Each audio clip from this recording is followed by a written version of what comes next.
Hello everybody, and hello YouTube drinking community. My name is John Sharon. Welcome to another edition of Zoneone Brew Reviews. And this evening we're going to be looking at a very special beer. To some it may not be special, to me it's a very special beer. I'll tell you a little bit of history about this beer here in just a second when I show you this beer. I was pretty excited to find it. I seen it. I passed it up once, got to the counter. I bought some other beers, got to the counter. Come back, went back to the counter, and I thought, I got to buy that. I've never seen it before.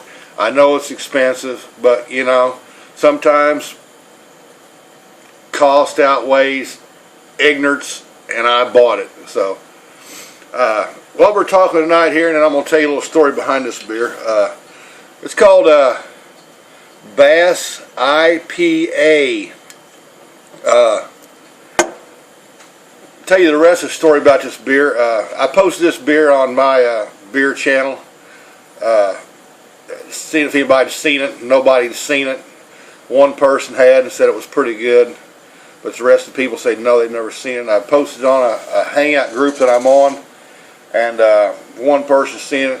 One person bought some, and nobody else has seen it. And there was a lot of people on my channel and a lot of people on my hangout group. Nobody's seen it. A lot of experienced people. But then finally my buddy Jay Terrio from Louisiana Beer Reviews hit me up a second time and said, I think this is a discontinued beer. I don't think they make this beer anymore. So I get back on the internet, try to find something about this beer, and still the only thing I can find is on Rate Beer, Beer Advocate. There's only a couple reviews on this beer on YouTube. Jay Terrio, my buddy, was one of them from Louisiana Beer Reviews, and he done a pretty good review on it. But yeah, so I looked on the Bass site, I looked on the Anheuser-Busch site, couldn't find nothing about Bass IPA. So I finally just said, give it up. There's an 888 number on the back. I called it. I sit online for about 10 minutes outside, and you know, finally somebody picked up, and I was telling this guy about this beer, and he said, man, he said, well, give me the number off the bottom of the beer. So I gave the number off the bottom of the beer, and he goes, this is a discontinued beer. I said, okay. I said, well, that's cool for me, because, you know, I'm kind of into stuff like that. And he goes, this beer was discontinued in early 2014. It originated in 2012. So it didn't last long. Maybe he said just about 2 years is all this beer lasted due to lack of sales. But he went on to explain that this beer was not even supposed to be on shelves anywhere. This beer was supposed to be returned from the distributor to the supplier to delinquish or do whatever you want to with it. So, but he didn't understand how this beer made on the shelves. I thought, well, I'm in this place like once a week. The first time I've ever seen it. And so I was pretty excited about it.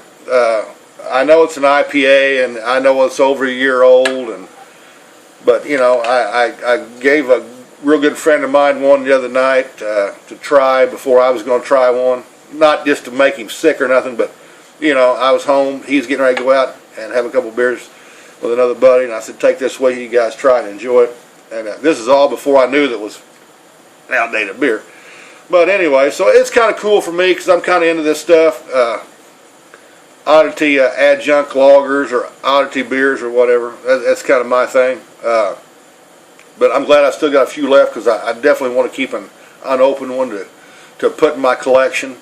Because I've got several, you know, beers and sitting around in bottles and cans that are discontinued throughout the past years that are never been opened. So maybe I'll do a YouTube video one time on just unopened bottles of beers. I've got like craft beers from like 1996 that's never been opened, and even before then. So maybe one time I'll do something on that. But that sounds like a fun time. But right now, let's talk about this bad boy right here, Bass IPA. Let's open her up. You know, a lot of people talk about hops and, you know, IPAs and the East Coast, West Coast IPAs, and I'm not into that East Coast, West Coast thing. That sounds like rap music. I'm not into that. I'm not into East Coast, West Coast IPAs. But I guess if you want to determine it, I guess this is an Anheuser-Busch product, so we can say this is a good old Midwest IPA. But, you know, all seriousness set aside, I mean, people talk about IPAs. You got to drink them fresh. You got to drink them while they're there. You can't store an IPA. I bought an IPA, you know, here a while back. Sierra Nevada Turbo. I drank one, a fresh one. I drank one that was over 2 years old, and I couldn't tell the difference between the two. But if I'm not mistaken, I believe when, you know, beer originated overseas, it come into this country on boats that was made of wood with big old sails on them that took a year, year and a half to get over to this country. So they put hops in these beers to preserve them. So from point A to point B takes a year and a half. If the beer tastes good at point A, a year and a half later at point B, it still has the same taste with the same hop in it. Don't you think it's the same good tasting beer? I don't know. I'm not an expert. I'm just a beer drinker. I would think so, because I thought that's why they put hops in beers, to preserve the beer. But let's get into this beer real quick. Let's get off that tangent. Pour it right down the middle. That's just a good looking old beer. I mean, it looks like right off the top I've had a bunch of old school IPAs, English style IPAs, and I've drank a lot of this country, the East Coast, West Coast stuff. But just look at that beer right there. Look at that. Big heavy carbonation, nice looking golden head on it. It's about a finger and a half. I got big fingers. Most people would be two fingers. But this is a 6% ABV beer. I mean, Beer Advocate gives it pretty good scores. The BA gives it 80. The Bros don't score it. But Rate Beer overall is a 32. The Style is a 7 for them. For a beer like this, hey, kudos. It's a good thing. Wow. That's a real good IPA. It's not that IPA from the East Coast, West Coast hits you. It's just like putting that hop between your old cheek and gums and eating it up thing, you know. This is just a good, solid IPA. I got some caramel notes. A few, maybe some graham cracker type notes. Not a hoppy IPA to the nose whatsoever. Maybe some bread. Maybe a little bit of floral hop. But you just don't get that, oh my God, it tastes like citrus hops. Not this. This is not that type of beer. You know, this beer might be a little over a year old, but I think it's preserved itself well. I think Bass done a well job on this beer. I'm an old fan of the English style IPAs because I think those are the original IPAs. But yeah, I'm a big fan of this beer. Big fan of this IPA. It's just a tremendous beer. Like I said, it's an old-fashioned English style IPA. For discontinued beer, I'm pretty excited because, you know, I've got a few left. I'm actually going to keep those and place those into my archive beers that I've got that's not been unopened. I've got several of the original craft beers that was made that's never been opened yet. Dating back well into the 90s. I've got some real crazy beers that's just never been opened.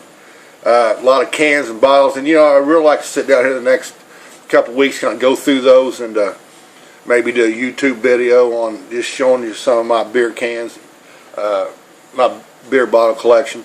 That's because I've got some classics that probably nobody's heard of, nobody's seen. Like I said, some original, some of the very first craft beer that come out. But you know, back on this Bass beer, I mean, it's just a good IPA. This beer only lasted a couple years, but I believe it lasted longer than the black and tan pack. I don't know if a lot of people remember when Bass come out. We'll see a black and tan pack. You got 3 of one, 3 of another. You're supposed to mix them together. I bought that. I think it was last year, I think, if I remember right. But I didn't see it much after that. But who knows? The way this is, might be able to find it a couple years on our store shelf somewhere. But no, I mean, I think this beer has preserved itself well. I think it's a well-made beer by Anheuser-Busch. Some of you are probably going to go, but hey, I really don't care, because try it. You're never going to get it, so you got to take my word on it. That's all you got, the word of a beer guy, because you're not going to get this beer nowhere. But I mean, overall, to be honest, I'm going to give this an A+, right off the bat. Rock solid, old style IPA. Trust me, I've drunk a lot of IPAs over the years. I've drunk a lot of 100 IBU IPAs. I've drunk the 10,000 IBU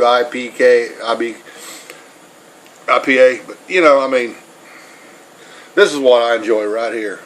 I'm sorry I'm rattling on, but it's an enjoyable beer. I'm just trying to tell you everything I can. But, you know, if you know, I'm not sure you're ever going to find this beer. So I can't say if you can find it, buy it, try it, like it, because you're probably not going to do it. So let's just end this by saying cheers. I'm John. Zoneone Brew Reviews. Bass IPA. Old school IPA. It's an enjoyable IPA. If you know, ain't much more you can say about that. If anybody gets a chance to try it, if anybody gets a chance to find it, please pick this up. Yeah, it's been discontinued for over a year, probably, so nobody will get it, but take my word for it. As a guy's drunk thousands of craft beers amongst thousands of adjunct lagers, this is a great beer. Honestly, I'm not fibbing to you. I'm John, Zone 1. Take it easy.